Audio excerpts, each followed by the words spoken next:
I'll never forget the moment my phone buzzed with that message, a message that would shatter the world I thought I knew. It was a simple notification, just a few words lighting up my screen, but as I read them, my heart dropped into my stomach. "Please don't come to the wedding. My fiancé doesn't want you there. It's better for everyone." The words were from my own daughter, typed out in the cold, clipped style she'd picked up since meeting him.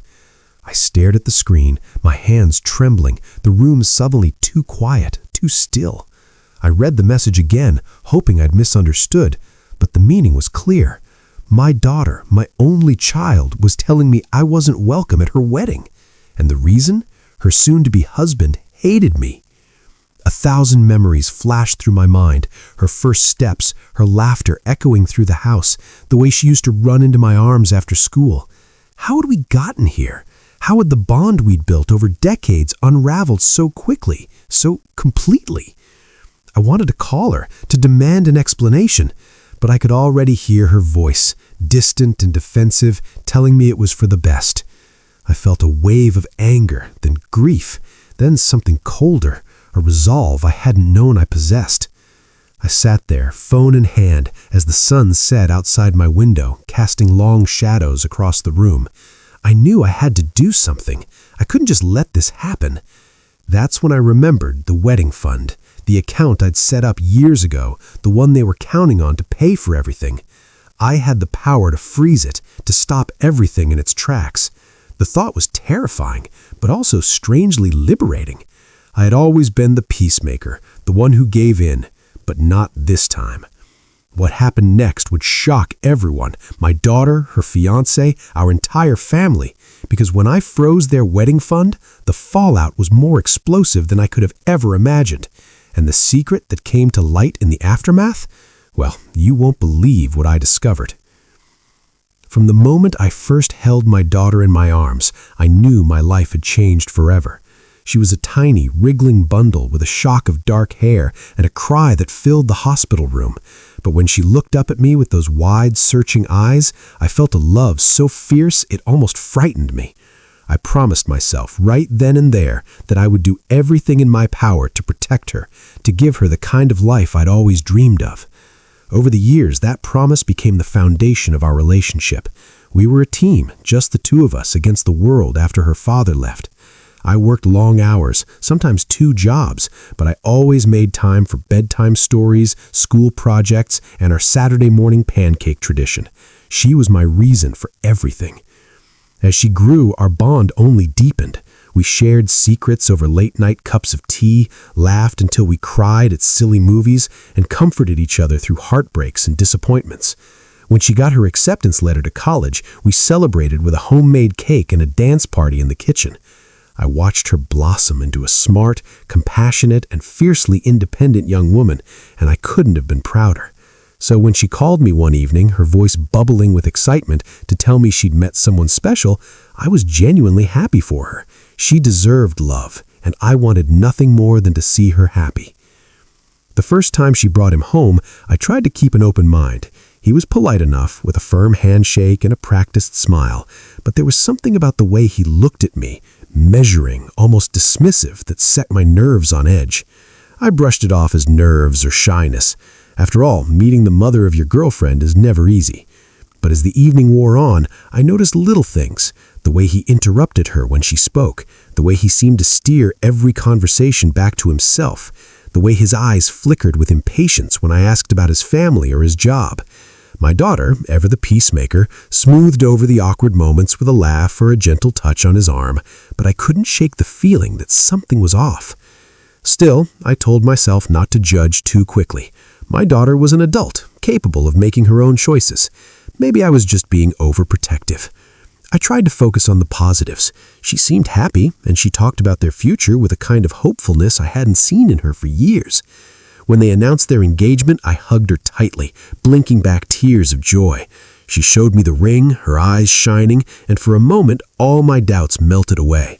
We spent hours talking about wedding plans, venues, flowers, guest lists. She wanted a small, intimate ceremony, something meaningful and personal. I offered to help in any way I could, and she squeezed my hand, telling me she couldn't imagine doing it without me. But as the weeks passed, the cracks began to show. The wedding planning, which I had imagined would bring us closer, seemed to push us apart. Her fiancé took charge of every decision, often overruling her preferences and dismissing my suggestions outright. When I mentioned a family tradition I hoped to include in the ceremony, he smiled thinly and said, "Maybe it's time for some new traditions." My daughter laughed it off, but I saw the flicker of hurt in her eyes. She started calling less, texting less, always busy with work or wedding errands. When we did talk, she seemed distracted, her answers clipped and rehearsed. One afternoon, I stopped by her apartment with a box of old family photos, hoping to reminisce and maybe spark some ideas for the wedding. Her fiancé answered the door, barely glancing at me before turning back to his phone. My daughter greeted me with a quick hug, but the warmth between us felt strained. As we looked through the photos, I noticed her fiancé rolling his eyes at our stories, making sarcastic comments under his breath. When I suggested using one of the photos for the wedding invitations, he snorted and said, "That's a bit outdated, don't you think?" My daughter didn't defend me. She just looked down, fiddling with the edge of a photo, her smile fading. That night, I lay awake replaying the evening in my mind, trying to pinpoint where things had gone wrong. I wanted to believe it was just pre-wedding stress, that once the big day was over, things would go back to normal. But deep down, I knew something fundamental had shifted. The excitement I'd felt for the wedding was now tinged with unease, a sense of being pushed to the sidelines in my own daughter's life. Still, I clung to hope. I told myself that love would win out, that my daughter would see how much I cared, that we would find our way back to each other. I had no idea just how much that hope would be tested, or how quickly everything would unravel. Looking back, I can see the warning signs were there from the start, but at the time I tried to convince myself they were just misunderstandings or the result of nerves. The first real red flag came during a family dinner I hosted a few weeks after the engagement.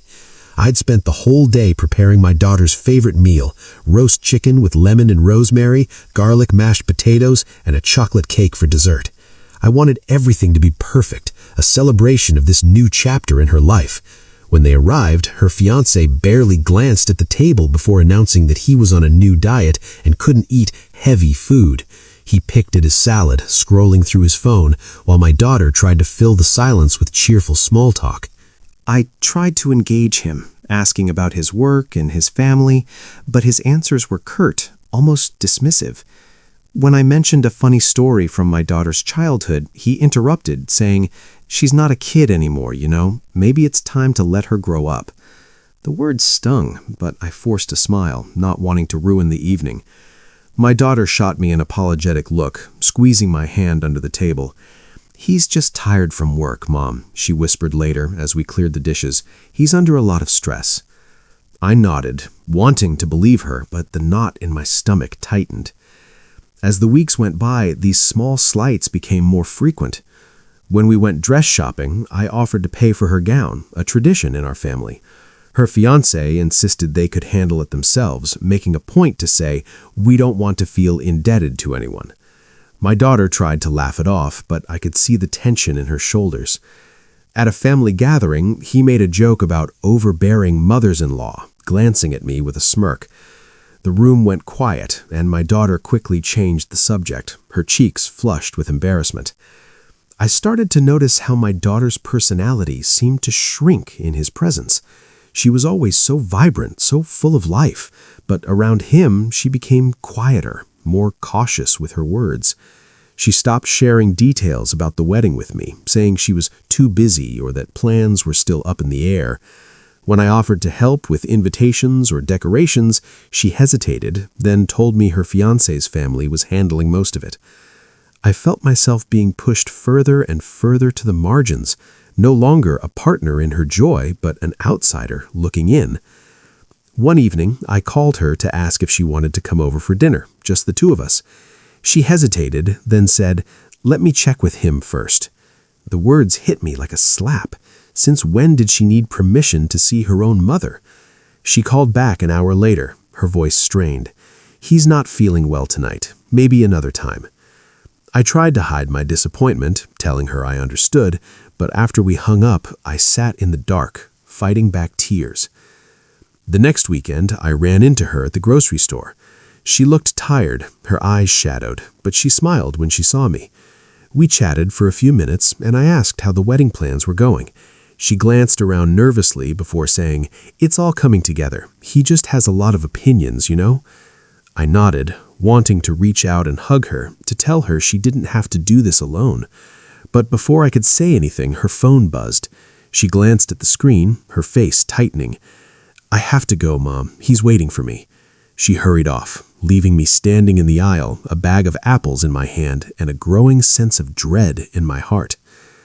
I tried to talk to her about my concerns, gently asking if everything was okay. She brushed me off, insisting she was happy and that I was reading too much into things. "He's just different from us, Mom. He's not as warm, but he loves me." I wanted to believe her, but the distance between us was growing, a chasm I didn't know how to cross. The final straw came when I received the wedding itinerary. My name was missing from the list of speakers, and I was seated at a table far from the bridal party. When I asked her about it, she said he thought it would be less stressful this way. You know how things can get. I felt a cold wave of realization wash over me. I was being erased from one of the most important days of her life, and there was nothing I could do to stop it.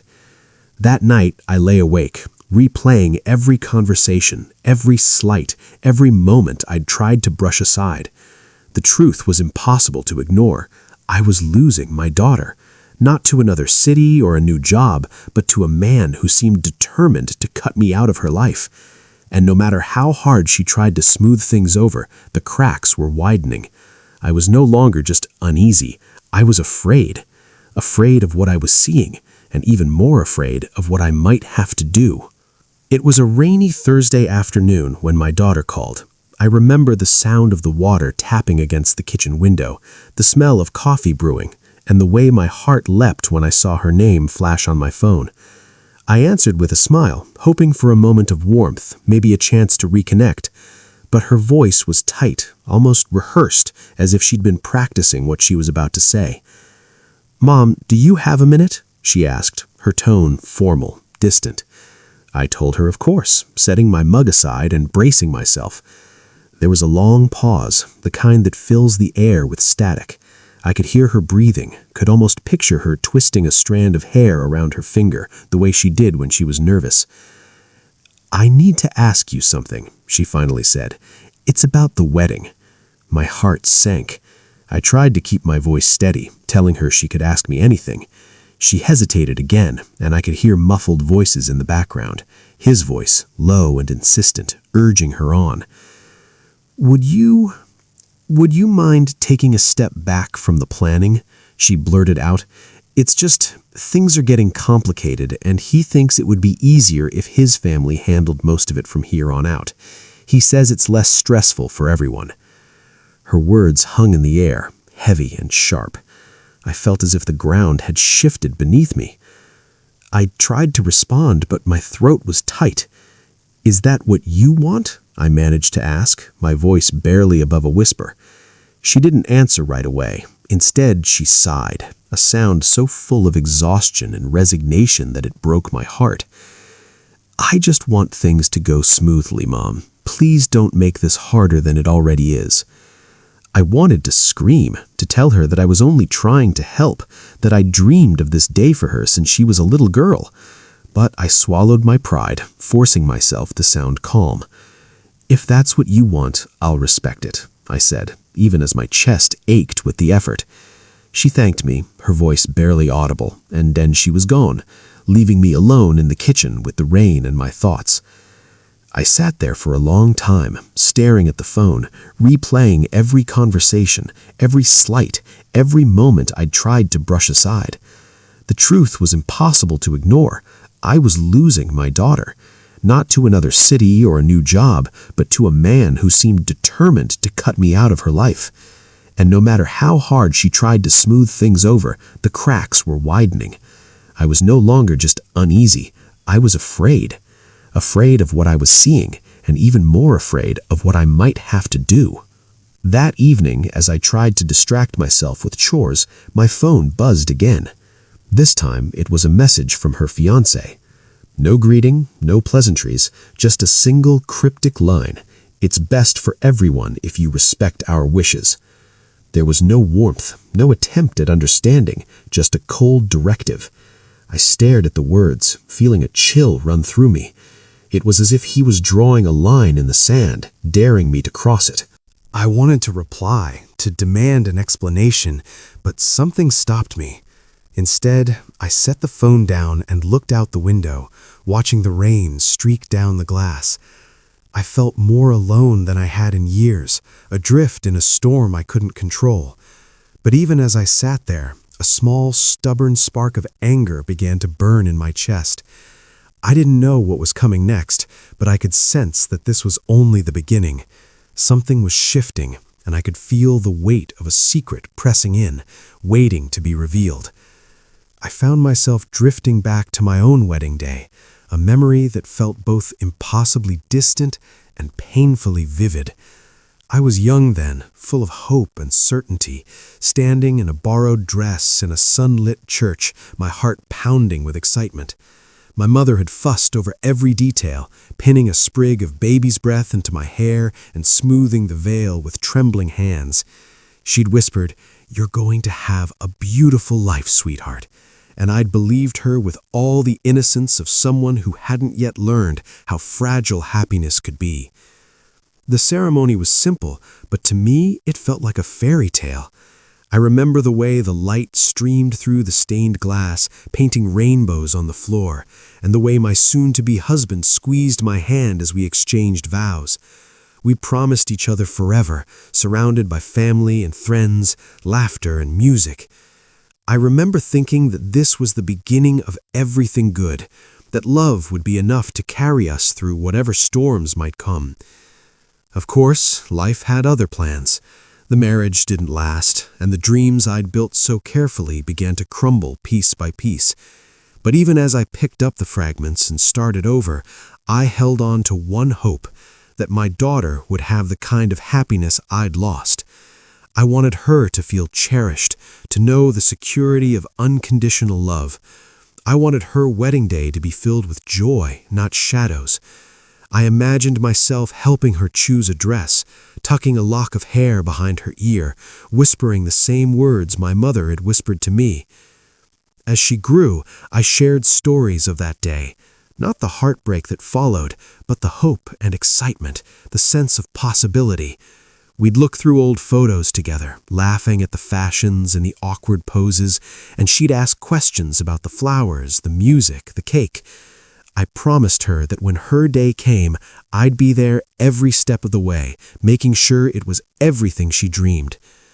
Now, sitting alone in my quiet kitchen, those memories felt like a cruel joke. The dreams I'd carried for her had been pushed aside, replaced by a cold, unfamiliar distance. Instead of sharing in her joy, I was being asked to step back, to watch from the sidelines as strangers took my place. The ache in my chest was sharp, a physical reminder of everything I'd lost, not just my own marriage, but the closeness I'd once shared with my daughter. I thought of the little girl who used to twirl around the living room in a makeshift veil, giggling as she pretended to walk down the aisle. I thought of the promises I'd made to her, the silent vows to always be her champion, her confidant. I wondered if she remembered those moments, or if they'd been swept away by the demands of adulthood and the influence of someone who seemed determined to erase me from her life. The contrast between then and now was almost too much to bear. Where there had once been hope, there was now only pain. Where there had been laughter, there was silence. I pressed my hand to my heart, willing myself not to cry, not to let the grief swallow me whole. But even as the tears threatened, I clung to the memory of that sunlit church, the promise of new beginnings. Maybe, I told myself, there was still a chance to find my way back to her. Maybe the story wasn't over yet. The message arrived late at night, long before I'd given up on sleep and resigned myself to tossing and turning in the dark. My phone buzzed on the nightstand, the screen lighting up the room with a cold blue glow. I reached for it, half hoping it was my daughter, maybe reaching out to apologize or to say she missed me. But it wasn't her name I saw. It was his. I hesitated, my thumb hovering over the notification. Part of me wanted to ignore it, to pretend I hadn't seen it, but curiosity and dread won out. I opened the message, and as I read the words, my breath caught in my throat. For the sake of everyone's happiness, it's best if you don't come to the wedding. Please respect our wishes and stay away. There was no greeting, no explanation, just a blunt command. I stared at the screen, my hands shaking, my heart pounding so loudly I could hear it in my ears. I read the message again, hoping I'd misunderstood, but the meaning was clear. I was being uninvited from my own wedding day by a man who, not so long ago, had been a stranger to our family. I sat on the edge of my bed, numb with disbelief. I wanted to scream, to throw the phone across the room, to call my daughter and demand an explanation. But I was paralyzed, trapped in a nightmare I couldn't wake. I thought of all the years I'd spent raising her, loving her, supporting her through every challenge. How could she let this happen? How could she let him do this to me? I tried to call her, desperate to hear her voice, to make sense of what was happening. The phone rang and rang before going to voicemail. I left a message, my voice trembling. Please call me. I need to talk to you. I don't understand what's going on. I waited, staring at the phone, willing it to ring. Minutes passed, then an hour. Finally, just as I was about to give up, my phone buzzed again. This time, it was her. Her voice was quiet, almost defeated. Mom, I got your message. I know you're upset, but this is what he wants. He thinks it's for the best. There's been so much tension, and I just want the day to go smoothly. Please don't make this harder than it already is. I could barely process what I was hearing. So you agree with him? You want me to stay away from your wedding? There was a long pause, and I could hear her breathing, shaky and uneven. I don't want any more drama. He says it's the only way. I need you to trust me on this, Mom. Please. Her words cut deeper than any insult.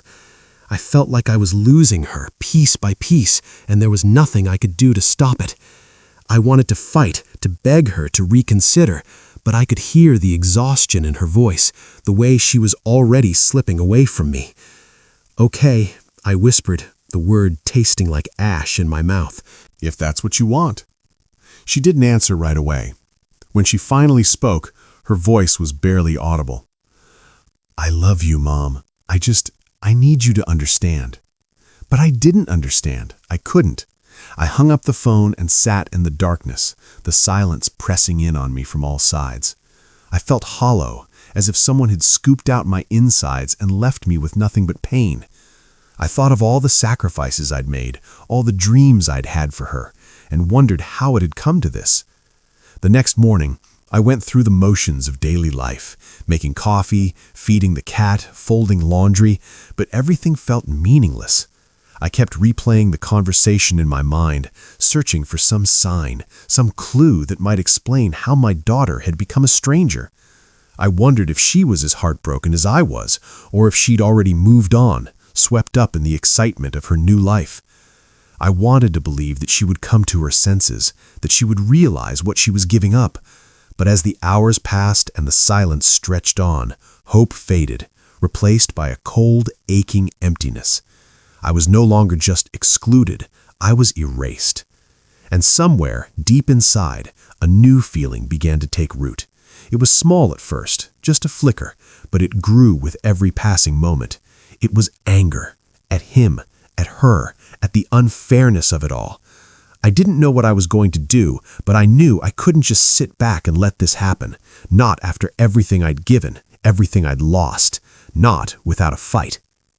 The days that followed blurred together in a haze of sleepless nights and restless pacing. I wandered through my house like a ghost, haunted by memories of laughter and warmth that now felt impossibly distant. Every room seemed to echo with my daughter's absence, the empty chair at the kitchen table, the untouched mug in the cupboard, the faded photos on the mantel. I tried to distract myself with chores, with work, with anything that might quiet the ache in my chest, but nothing helped. the pain was constant, a dull throb that refused to let me go. I replayed every conversation in my mind, searching for the moment when things had started to unravel. Was it something I said? Something I did? I scrolled through old text messages, reread birthday cards and notes she'd written me as a child, desperate for reassurance that our bond had been real. But the more I searched, the more lost I felt. It was as if the person I'd known and loved had vanished, replaced by a stranger who spoke in someone else's voice. Friends called to check on me, their voices gentle and concerned. I tried to sound brave, to pretend I was coping, but they could hear the truth in my silence. One evening, my oldest friend, Linda, came over with a bottle of wine and a box of tissues. We sat on the couch, the TV flickering in the background, and I finally let the tears fall. I told her everything, the exclusion, the ultimatum, the way my daughter had chosen him over me. Linda listened without judgment, her hand resting on mine. "You've done everything you can. You've always been there for her. But you can't let them treat you like this. You deserve respect too."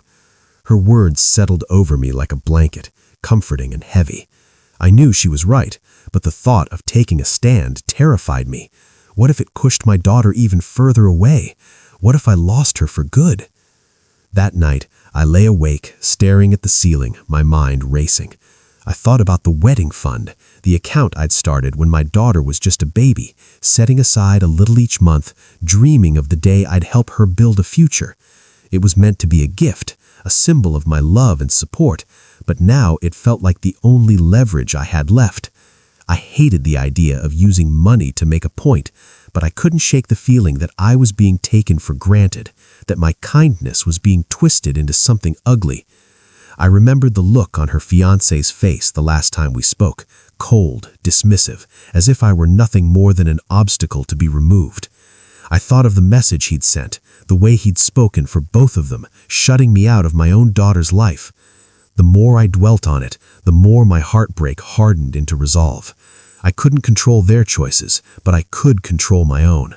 I could draw a line, set a boundary, refuse to be treated as an afterthought. The next morning, I called the bank. My hands shook as I explained the situation, but my voice was steady. I asked them to freeze the wedding fund, to put a hold on any withdrawals until further notice. The banker was polite, professional, but I could hear the curiosity in her tone. I didn't offer any details. This was my decision and mine alone. After I hung up, I sat in the quiet, waiting for the guilt to wash over me. But instead, I felt a strange sense of peace. For the first time in weeks, I wasn't just reacting, I was acting. I was taking back a measure of control, refusing to be erased from my daughter's story. It wasn't the solution I'd wanted, but it was the only one I had left. I knew the fallout would be swift and brutal. I knew my daughter would be hurt, confused, maybe even angry. But I also knew that I couldn't keep sacrificing myself for people who didn't value me. I had to stand up for myself, even if it meant standing alone. As the sun rose through the kitchen window, painting the sky with streaks of gold and pink, I whispered a silent prayer for strength, for understanding, for the hope that one day my daughter would see the truth. I didn't know what would happen next, but I was ready to face it. Heartbroken, yes, but no longer powerless. I knew it wouldn't take long. I had imagined them at a tasting appointment, or perhaps signing the final contract for the venue, the moment of triumph turning into a nightmare. I pictured the confusion on the venue manager's face, the polite but firm, "I'm sorry, the transaction was declined," and the way the blood would drain from my daughter's face. But I wasn't prepared for how fast it would happen, or how violent the explosion would be. It was barely an hour after I'd hung up with the bank. I was sitting at the kitchen table, nursing a cold cup of tea, my hands still trembling slightly from the adrenaline of making the call. The silence in the house was deafening, a stark contrast to the storm I knew was brewing. Then my phone screamed. It wasn't a text, it was a call. Her name flashed on the screen, and for a split second my heart leapt. Maybe she was calling to apologize, to say she'd made a mistake. I answered, my voice steady despite the chaos in my chest. "Hello? Mom?" The scream was so loud I had to pull the phone away from my ear. What did you do? What the hell did you do? It was my daughter, but not the daughter I knew. Her voice was shrill, panicked, unrecognizable. I could hear noise in the background, traffic maybe, or a crowd of people. She was hyperventilating.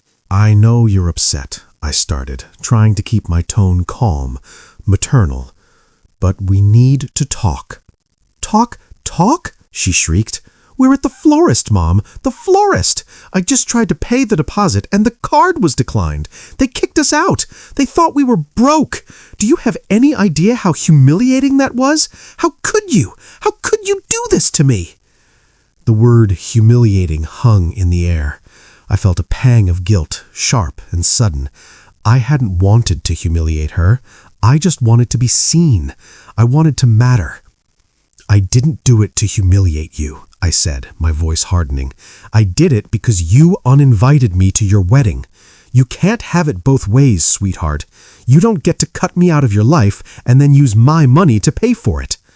It's not your money, it's my wedding, she cried. You promised. You said you'd help me. You're a liar. You're just a bitter, lonely old woman who can't stand to see me happy. The words hit me like a physical blow. Bitter. Lonely? Is that what she really thought? Is that what he'd been telling her? Before I could respond, the phone was snatched away.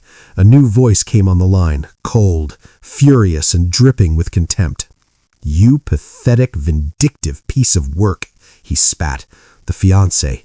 I could picture his face, contorted with rage, the veins standing out on his neck. I knew you were trash, but I didn't think you were this psychotic. You think this is a game? You think you can hold your own daughter hostage over your fragile ego? Give me back my daughter, I said, my knuckles white as I gripped the phone. She's my family now, he snarled. You're just a donor, a wallet with a pulse.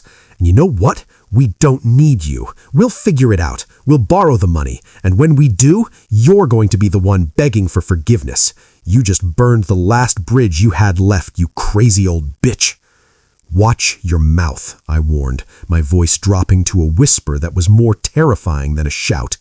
You don't get to speak to me like that, not after what you've done. Or what, you'll freeze more money? Go ahead, he laughed, a cruel, mocking sound. You're just proving my point. You're controlling, you're toxic, and she's better off without you. In fact, don't bother coming around at all after this. You're dead to us. I'm already dead to you? I asked, a strange calm washing over me. Then why are you so angry? If I'm so irrelevant, why does my toxicity bother you so much? Because you're embarrassing her, he roared. You're embarrassing me. We have a reputation to uphold. You're acting like a child throwing a tantrum because she didn't invite you to the cool kids' table. In the background, I could hear my daughter sobbing. Please stop, she was wailing. Please, just give us the money. Mom, please, I'm begging you, don't ruin this. I love him. Please, don't ruin my life. Her begging broke my heart more than his insults ever could. For a second, I wavered. The old me, the doormat, the peacemaker, wanted to cave. I wanted to say, okay, I'm sorry. Here's the money. Just love me again. But then I remembered the text message. Skip my wedding. I remembered the way he looked at me like I was dirt on his shoe. I remembered the years of sacrifices I'd made, only to be tossed aside like garbage. No, I said. The word was quiet, but it cut through the noise like a knife. The line went silent. Even he seemed shocked by the finality in my voice. What did you say? He whispered, dangerously. I said no, I repeated, louder this time. You made your bed. Now you can lie in it. The money stays frozen until I get an apology, a real one, from both of you. You're insane, he hissed. You're actually insane. Maybe, but I'm the one holding the cards. Have fun explaining to your friends why the wedding is off. I didn't wait for him to respond. I hung up. I dropped the phone on the table and stared at it, my chest heaving. My heart was hammering against my ribs like a trapped bird. I felt sick. I felt terrified. I had just declared war on the two people I loved most in the world. I had just become the villain in their story. But as the adrenaline faded, replaced by a cold, hard resolve, I realized something else. For the first time in months, I wasn't the victim. I wasn't the one begging for scraps of attention. I had drawn a line in the sand, and I wasn't crossing it. They thought I was weak. They thought I'd crumble. They had no idea who they were dealing with. I wasn't just a mother. I was a survivor, and I had just started to fight back. The phone buzzed. A text from him. "You'll regret this, I promise you." I looked at the message and smiled. It wasn't a happy smile. It was the smile of a woman who had nothing left to lose. "Bring it on," I whispered to the empty room. "Bring it on." Word travels fast in families, especially when there's drama to dissect. Within days, my phone was buzzing with calls and messages, not just from my daughter and her fiancé, but from cousins, aunts, uncles, and even distant relatives I hadn't spoken to in years. Some reached out with genuine concern, others with thinly veiled curiosity, eager to get the inside scoop on the wedding disaster. I could almost picture the group chats lighting up, my name tossed around like a cautionary tale. The first call came from my sister, her voice tight with disapproval. "What on earth are you thinking?" she demanded, not even bothering with a greeting. "You froze the wedding fund? Are you trying to ruin her big day? She's devastated, you know. She called me in tears." I tried to explain, to tell her about the exclusion, the ultimatum, the way I'd been pushed out of my own daughter's life. But she cut me off, her tone growing sharper. "You're her mother. You're supposed to rise above this. You don't punish your child because you're hurt. That's not love, that's control."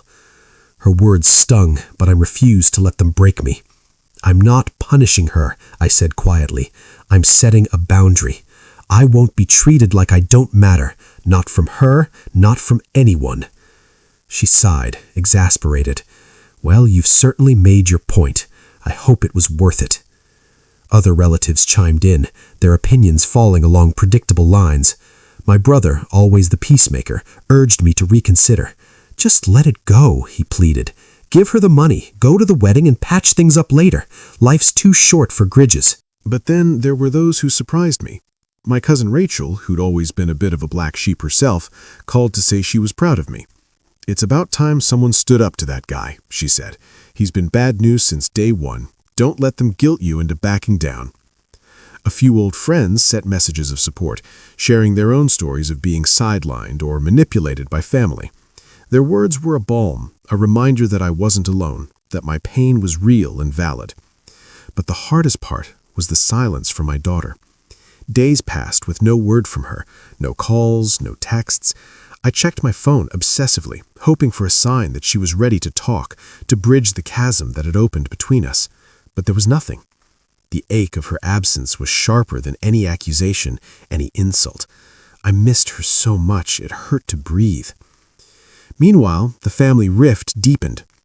Some relatives took her side, convinced I was acting out of spite or jealousy. Others whispered that she was being controlled, that her fiancé was pulling the strings. Family gatherings became tense, conversations laced with subtext and suspicion.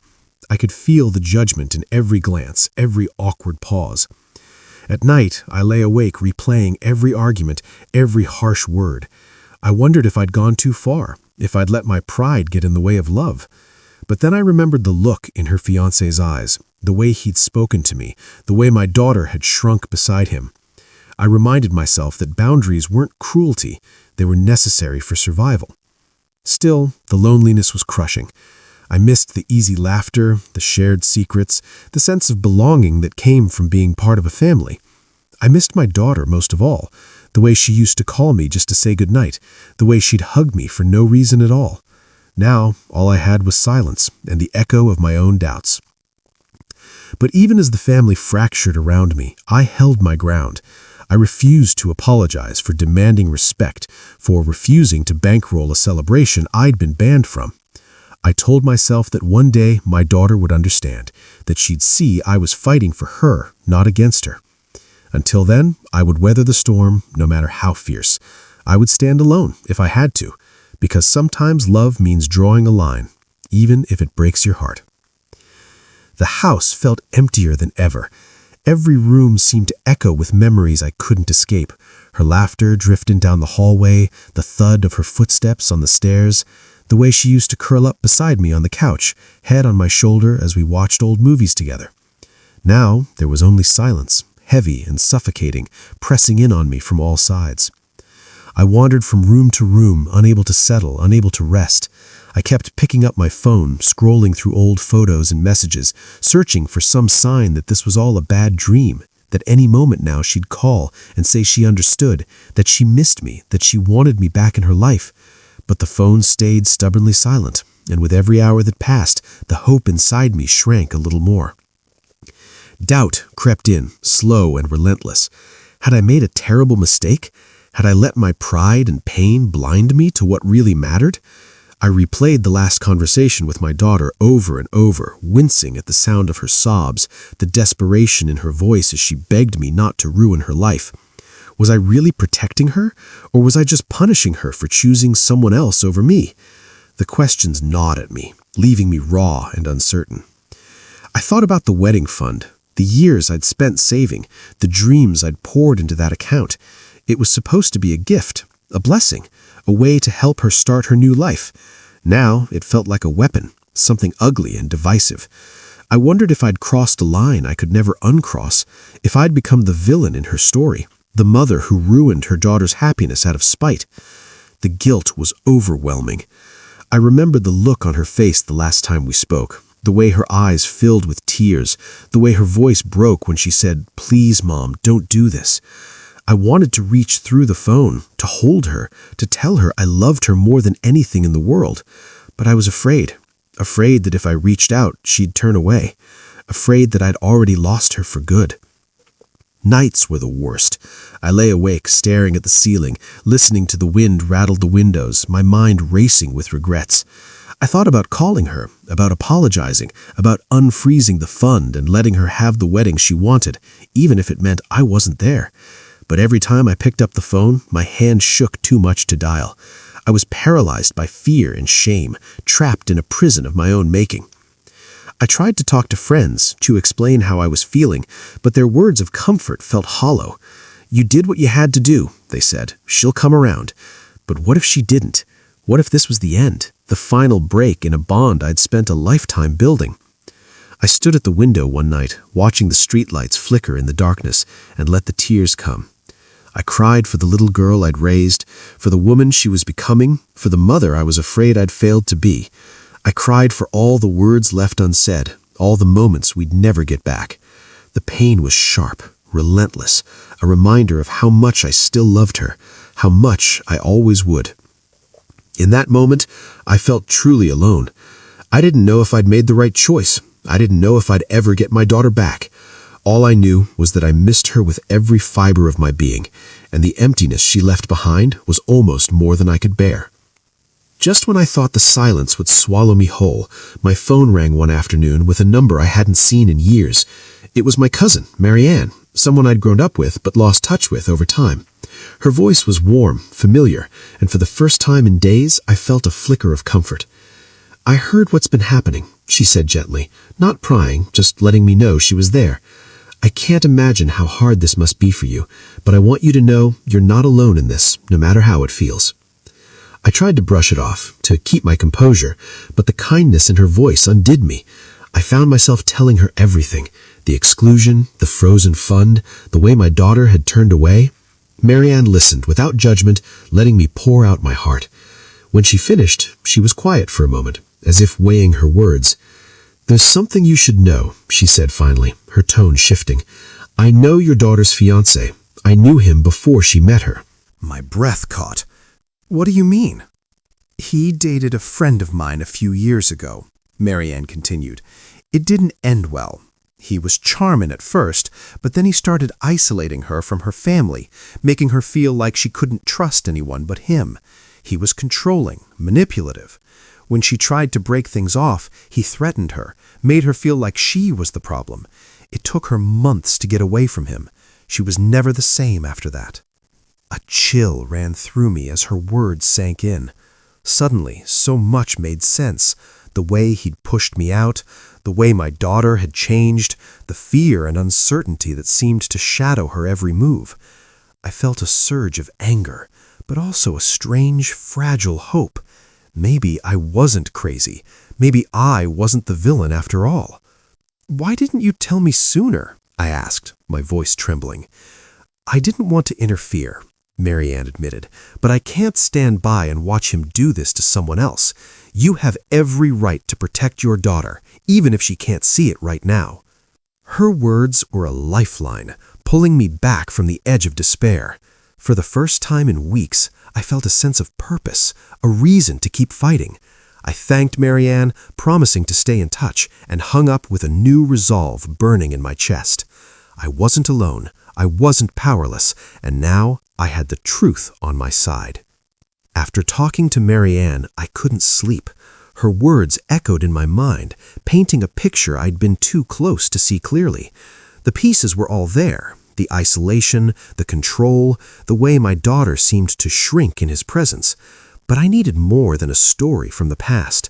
I needed proof, something concrete that would make my daughter see what I was seeing. I spent the next few days quietly investigating, feeling like a spy in my own family's life.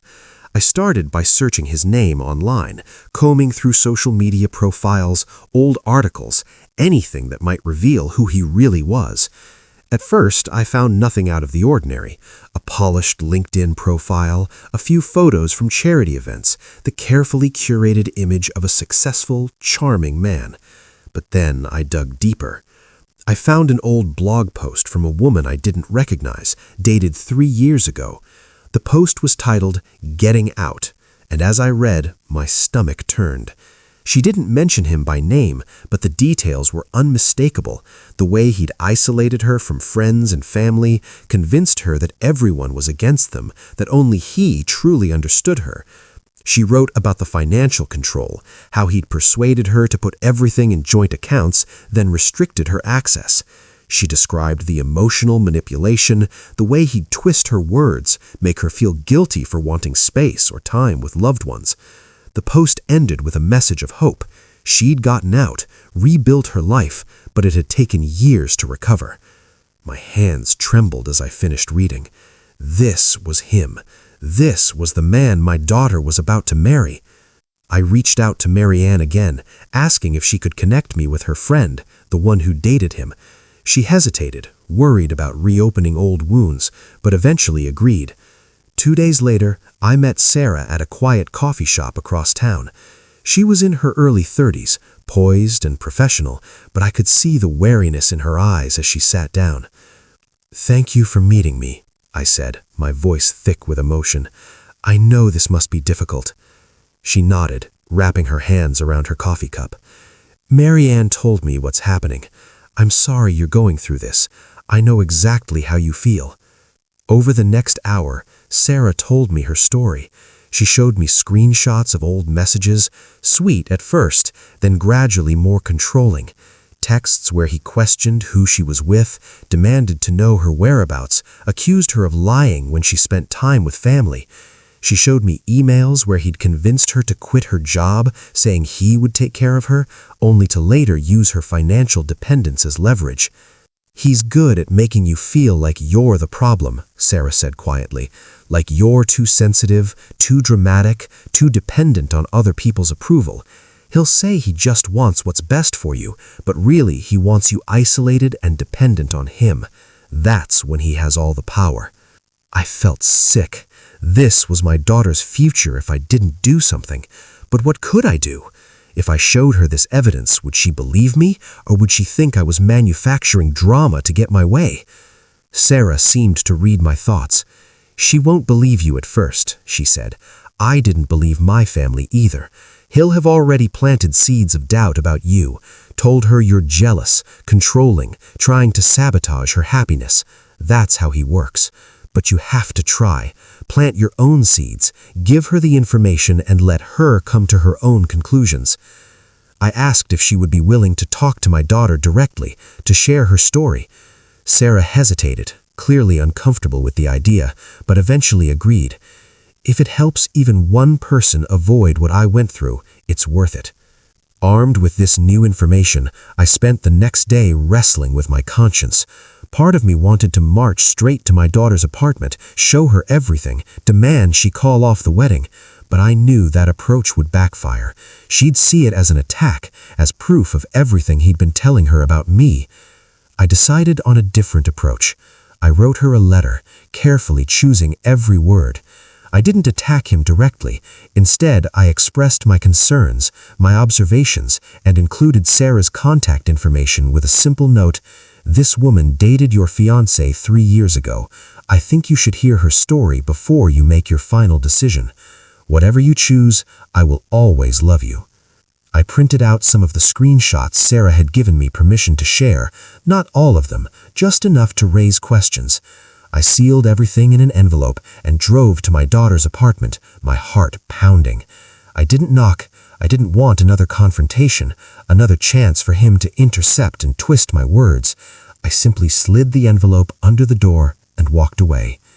As I drove home, I felt a strange mix of terror and relief. I'd done what I could. The truth was out there now, waiting for her to find it. Whether she chose to look, whether she chose to believe, was beyond my control. All I could do was wait and hope that somewhere, beneath the layers of manipulation and fear, my daughter was still in there, still capable of seeing the truth, still capable of saving herself. That night, I sat by the phone, waiting. I didn't know if she'd call, if she'd rage at me for interfering, or if she'd simply throw the envelope away unopened. But for the first time in weeks, I felt like I'd done the right thing. I'd given her the tools. Now it was up to her to use them. The call came just after midnight. I was sitting in the living room, the television flickering in the background, unable to focus on anything but the silence pressing in from every corner of the house. When my phone rang, I nearly dropped it in my rush to answer. My daughter's name glowed on the screen. For a moment, I just stared, my heart pounding so loudly I could barely hear the first tentative "Mom?" on the other end. Her voice was small, uncertain, and I could hear the tremor in it. "Can I come over?" she asked, and I said yes before she'd even finished the question. She arrived 20 minutes later, hair pulled back in a messy bun, eyes red and swollen. She looked younger than I'd seen her in years, stripped of the hard edges she'd worn since meeting him. She stood in the doorway, clutching the envelope I'd left at her apartment, her hands shaking. I opened my arms, but she hesitated, hovering on the threshold. "I don't know what to think," she whispered. "I don't know who to trust anymore." I led her to the kitchen, made her tea the way I always had, and we sat at the table in the soft glow of the overhead light. For a long time, neither of us spoke. She turned the envelope over and over in her hands, as if hoping it would reveal its secrets without her having to look inside. Finally, she broke the silence. "Why did you do this?" Her voice was raw, a mixture of accusation and heartbreak. "Why couldn't you just let me be happy?" I took a deep breath, steadying myself. "Because I love you. Because I've watched you change, watched you pull away from everyone who cares about you. Because I'm your mother and I can't stand by and watch you get hurt." She shook her head, tears spilling down her cheeks. "He said you'd do this. He said you'd try to ruin everything because you can't stand to see me with someone else. He said you were jealous, that you never wanted me to grow up." I reached across the table, taking her hand in mine. "That's not true. I want you to be happy. I want you to have the life you deserve. But I also want you to be safe. I want you to be loved for who you are, not for how well you can be controlled." She pulled her hand away, clutching it to her chest. "You don't know him. You don't see the side of him I see." I nodded, swallowing the lump in my throat. "Maybe I don't, but I know what I've seen. I know how you've changed, and I know I'm not the only one who's noticed." She looked down at the envelope, finally opening it. She pulled out the screenshots, the letter, the contact information for Sarah. Her eyes scanned the pages, her brow furrowing as she read. I watched her face shift from confusion to disbelief to something like fear. "Who is this woman?" she asked, her voice barely above a whisper. "She dated him before you," I said gently. "She went through the same things you're going through now. She wanted you to know her story in case it could help you see what's really happening." My daughter shook her head, tears streaming down her face. He told me she was crazy, that she was obsessed with him, that she made everything up. I reached for her hand again, and this time she let me hold it. That's what people like him do. They make you doubt yourself, doubt everyone around you. They isolate you so you have nowhere to turn but them. She was silent for a long time, staring at the evidence in front of her. I don't know what to believe, she whispered. I feel like I'm losing my mind. You're not, I said softly. You're starting to see the truth. That's why it hurts so much. We sat in silence, the weight of everything unsaid pressing down on us. Then suddenly the front door rattled. My daughter jumped, her eyes wide with panic. He's here, she whispered. He followed me. Before I could react, the door burst open and he stormed in, his face twisted with rage. What the hell is this? You think you can just run to your mommy every time things get tough? You think she's gonna save you? He turned on me, his eyes blazing. You just can't let go, can you? You have to control everything, even now. You're pathetic. I stood my ground, my voice steady. This isn't about control. This is about protecting my daughter. You need to leave. He laughed, a harsh, ugly sound. Laugh what? You'll call the cops? Go ahead, see if I care. My daughter shrank back, her hands trembling. Please, just go, she pleaded. I need time to think. He ignored her, advancing on me. You're poisoning her against me. You're filling her head with lies. I met his gaze, refusing to back down. I haven't lied about anything. She's seen the messages. She's talked to people who know what you're really like. He turned to her, his voice suddenly soft, pleading. Baby, you know me. You know I love you. She's just trying to ruin what we have. Don't let her do this. My daughter looked at him, her eyes searching his face for the man she thought she loved. Did you do these things? She asked, holding up the screenshots. Did you really say these things to her? He hesitated, his mask slipping for just a moment. She's lying, he said, but his voice lacked conviction. My daughter's face crumpled. I don't believe you, she whispered. I can't, not anymore. He exploded, slamming his fist on the table. You're just like her, weak, ungrateful, always playing the victim. Fine. You want to be alone? Be alone, but don't come crawling back to me when you realize what you've lost. He stormed out, slamming the door so hard the walls shook. My daughter collapsed into sobs, her whole body racked with grief and relief and fear. I wrapped my arms around her, holding her as she cried, rocking her the way I had when she was a little girl. I'm so sorry, she choked out. I'm so sorry I didn't believe you. I'm so sorry I hurt you. And stroked her hair, whispering that it was okay, that I loved her, that none of this was her fault. We sat there for a long time, the storm outside mirroring the one that had just passed through our lives. Eventually, her sobs quieted, and she looked up at me, her eyes red but clear. What do I do now? She asked, her voice small and lost. You start over, I said gently. You take it one day at a time, and you let the people who love you help you heal. She nodded, leaning into me, and for the first time in what felt like forever, I felt hope. The truth had come out, ugly and raw, but it had set her free. And in that freedom, there was the promise of a new beginning for both of us. The days that followed felt strangely quiet, as if the world itself was holding its breath. The storm had passed, but in its wake, everything was changed. My daughter stayed with me, moving through the house like a shadow, her eyes swollen from crying, her voice barely above a whisper. She spent hours curled up on the couch, staring at nothing, the weight of what she'd lost pressing down on her. Sometimes she would reach for my hand, holding it tightly, as if afraid I might disappear too. The wedding, of course, was called off. There was no dramatic announcement, no public spectacle, just a series of difficult phone calls and awkward explanations. My daughter called the venue, the florist, the caterer, her voice trembling as she explained that the celebration was no longer happening. She sent out a short, simple message to friends and family, thanking them for their support and asking for privacy. The responses were a mix of sympathy, confusion, and, from a few, relief. Some relatives who had judged me harshly before now reached out with apologies, their voices softer, their words more understanding. My sister called, her tone gentler than it had been in years. "I'm sorry," she said. "I didn't know the whole story. I should have trusted you."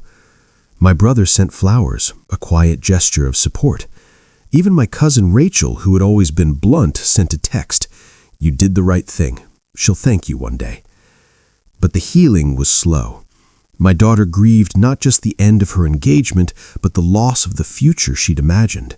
She mourned the love she thought she had, the man she thought she knew. There were days when she was angry, at him, at herself, at me. She lashed out, then apologized, her emotions swinging wildly as she tried to make sense of everything. I did my best to be patient, to give her space when she needed it, and comfort when she asked for it. We talked, sometimes late into the night, about what had happened. She asked questions, trying to understand how she'd missed the signs, how she'd let herself be manipulated. I told her what I'd seen, what others had shared, but I was careful not to push too hard. She needed to come to her own conclusions, to reclaim her sense of self. Slowly, she began to see the truth, not just about him, but about her own strength. She realized that leaving wasn't a failure, but an act of courage. As the weeks passed, the house began to feel less heavy. My daughter started to smile again, small at first, then brighter. She reconnected with friends she'd lost touch with, went for long walks, and even started painting again, a hobby she'd abandoned during her relationship. I watched her rediscover herself, piece by piece, and felt a quiet pride. She was healing, and so was I. The family, too, began to mend. The rift that had opened between us started to close, not all at once, but gradually, with each conversation, each shared meal, each moment of understanding. We learned to forgive, not just each other, but ourselves. We learned that love sometimes means making hard choices, drawing boundaries, and standing firm even when it hurts. One evening, as we sat together on the porch watching the sunset, my daughter turned to me and said, "Thank you, Mom, for not giving up on me, for fighting for me even when I didn't want you to." Her words brought tears to my eyes, and I hugged her tightly, feeling the last of the tension melt away. The wedding that never was became a turning point, a painful but necessary chapter in our story. We emerged from it stronger, wiser, and closer than we'd been in years. The scars remained, but they were a reminder of what we'd survived and of the love that had carried us through. Rebuilding our relationship wasn't a single moment of forgiveness or a dramatic reunion. It was a slow, careful process, like tending a garden after a storm, pulling away the dead leaves, nurturing what was left, and waiting for new growth to appear.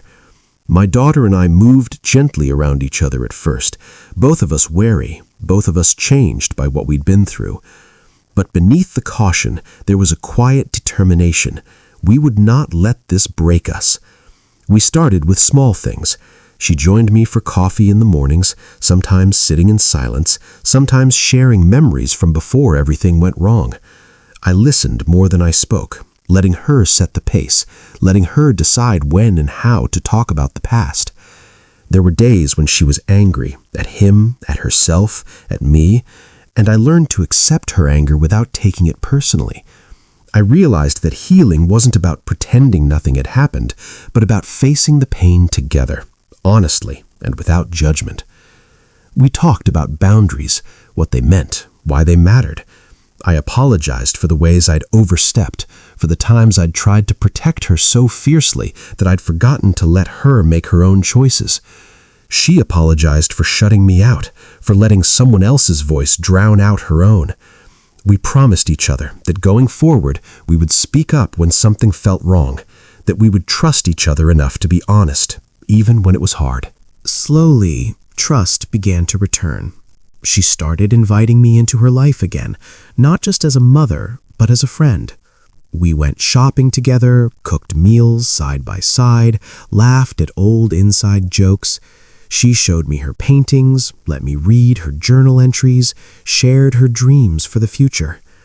I saw her growing stronger, more confident, more herself with every passing day. I learned, too, that love sometimes means letting go of the need to control, to fix, to save. I learned that my role wasn't to shield her from every hurt, but to stand beside her, to support her as she found her own way. I learned that self-respect isn't selfish, that it's possible to set boundaries without closing your heart. We both changed. We both grew. The pain of what happened didn't disappear, but it became part of our story, a reminder of how far we'd come and how much we meant to each other. We learned to forgive ourselves, to forgive each other, to move forward without forgetting.